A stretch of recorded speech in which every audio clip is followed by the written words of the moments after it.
Today we are going to talk about my hair care routine. I have posted many other hair care routine videos, but I was recently requested a few times to post one, and instead of directing people to some of my older ones, I decided to post an updated version because my hair care routine is constantly evolving. Why would your hair care routine evolve? Because what your hair needs evolves. I don't stick with the same hair care routine forever. There isn't really a specific timeline of how long I would say you should stick with one. You stick with one as long as it's working, and if your hair's needs change, you change your hair care routine along with it. These changes can come because of health issues, the weather, you've moved to a different climate, anything. It could be anything. Just maybe your hair got fried and now your hair care routine needs to change. Maybe you went on a medication and now your hair's needs are different. Maybe you've gone through hormonal changes and now your hair needs something new. There's a million reasons why what your hair needs would shift, and your hair care routine should shift with it. So first, let's talk about what I feel like my hair needs, and that will help my hair routine make a lot of sense to you. And I would love to, if you guys are interested, make a video on how to kind of figure out how to build your own hair care routine. So let me know in the comments if that is something you'd be interested in. But if your hair sounds similar to mine, this hair care routine might be a good place for you to start. So my hair is typically very oily scalp. So I get very oily roots very quickly, and my ends get very dry, and they're very fragile, and they break very easily. Now, my ends don't break very easily due to any significant damage. My hair is obviously very blonde, but my ends are not fried from the dye. I know that's a common thing that people think, that if your hair is really blonde, it's fried. My hair is not fried. My hair is dyed. It's not bleached. It's dyed with a blonde hair dye, and my ends are never dyed again. I just dye my roots every time. All of my hair has only ever been dyed once. It's not been gone over multiple times, anything like that. So my ends are not compromised by chemicals. I do use a little bit of heat, but I use it maybe once or twice a week at most. And I also always use heat protection. So I would also not say that my ends are significantly heat damaged.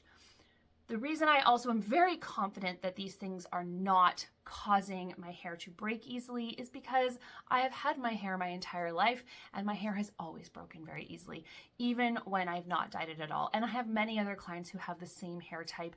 Some people's hair is made up of fewer layers and weaker layers and just simply breaks more easily. It is a more fragile hair type. And if you're someone that has really robust hair, that can be hard to understand, but it is true. So because I have hair that breaks easily, it's really important to me to keep it as strong as possible, and that comes from strong bonds and lots of moisture. So I need less moisture in my roots. I need lots of moisture on my ends. I need to make sure I'm helping my hair stay strong, but my hair is also not chemically compromised. Therefore, the assumption should be made that I have plenty of natural keratin in my hair. And that is important. It's important to determine whether or not you have lots of natural keratin in your hair, because if you're going to choose reparative products and you have lots of natural keratin in your hair, you want to make sure that you are not putting too much keratin in your hair, because too much keratin, otherwise known as protein, in your hair can actually build up and make your hair feel very stiff and dull and dry and not what you're looking for at all, as opposed to someone who doesn't have a lot of natural keratin left in their hair. Those products are going to make their hair feel better, soft, shiny. But if you have enough, then you don't need it. So it's very important to make sure you've determined whether or not that is an ingredient that you need in your hair care products. And for me, it is not. So the first thing I always do is wash and condition my hair. And yes, even if you have really fine hair, you should always condition your hair. You absolutely don't have to condition your roots, and I never do because my roots get very, very oily. So conditioning can weigh it down a little bit, but I do condition everything else from about an inch or two away from my scalp down. The shampoo and conditioner I have been using for the last year is the Wella Ultimate Repair shampoo and conditioner.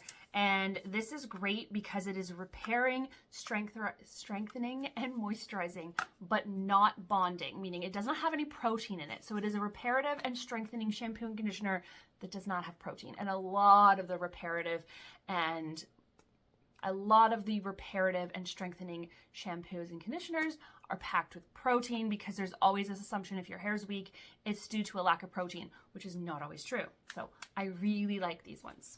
Now the shampoo and conditioner are considered step 1 and step 2 of their system.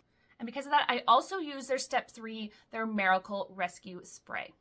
This is not a leave-in conditioner. It's not a heat protector. It doesn't have anything like that. It is simply a repairing product. It is a leave-in reparative product that has no protein in it. So I do spray this in my hair after the shampoo and conditioner every time I've shampooed. So I spray it into my wet hair before I blow dry. The next thing I always put in is a leave-in conditioner. And if you've been here for a while, you know my favorite, this has never changed, is the Miracle Creator 20 by Matrix. This one has your leave-in conditioner. It has oils to help hydrate, but not so much that it ever makes my hair feel weighed down. It has heat protection. It helps your hair blow dry faster. It helps to seal and smooth your cuticle. It has 20 benefits. Makes your hair super, super easy to brush through when it's wet so you don't have to worry about breakage. I don't even have to brush my hair when I start to blow dry with this stuff in. My tangles just fall out as I blow dry, so that helps to protect my hair. So every single time I wash my hair, this goes in no matter what, and I put it everywhere. I don't put too much. I put enough because I feel like you can put a good amount of this on. But if you've ever used it and you feel like it made your hair feel greasy or weighed down or anything like that, you probably used too much or concentrated too much in one area, because it is very lightweight. Despite having a few different oils in it, it is not an oil heavy product, and it works great in fine hair.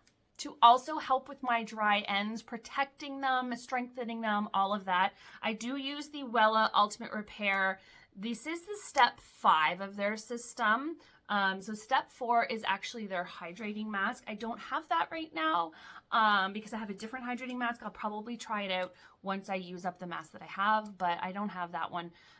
But I do use their night serum as well. So I put this on my ends when I go to bed. And if you see my bedtime routine here, you can see when and how I use that. But that just helps to strengthen my hair as I sleep and protect it as well.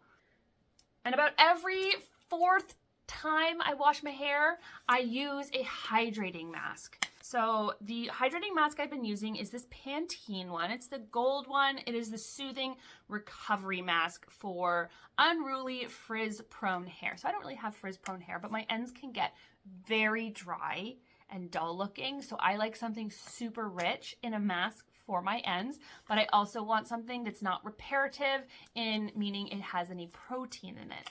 So I do use this one right now every 4th time. Like I said, I will probably try out the Wella one once this is gone, but I had a few of these and I have been using them up because I'm really trying to use up products before I buy new ones that I don't need yet.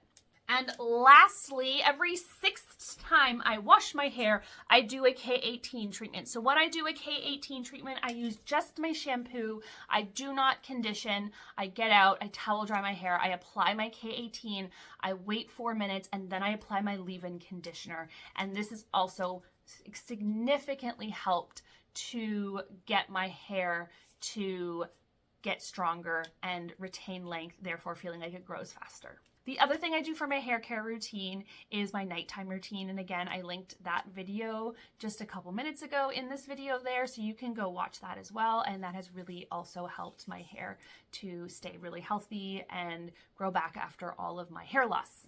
So that's it. Those are the only products I use consistently. Anything else I use is more of a styling product, and that would not be considered part of the hair care routine. The hair care routine is what is going to help you keep your hair strong and healthy and looking its best that it possibly can for you. Let me know if you have any questions. I would love to answer those for you in the comments. Hit that notification bell so you don't miss any of the videos because I post 3 of these every single week.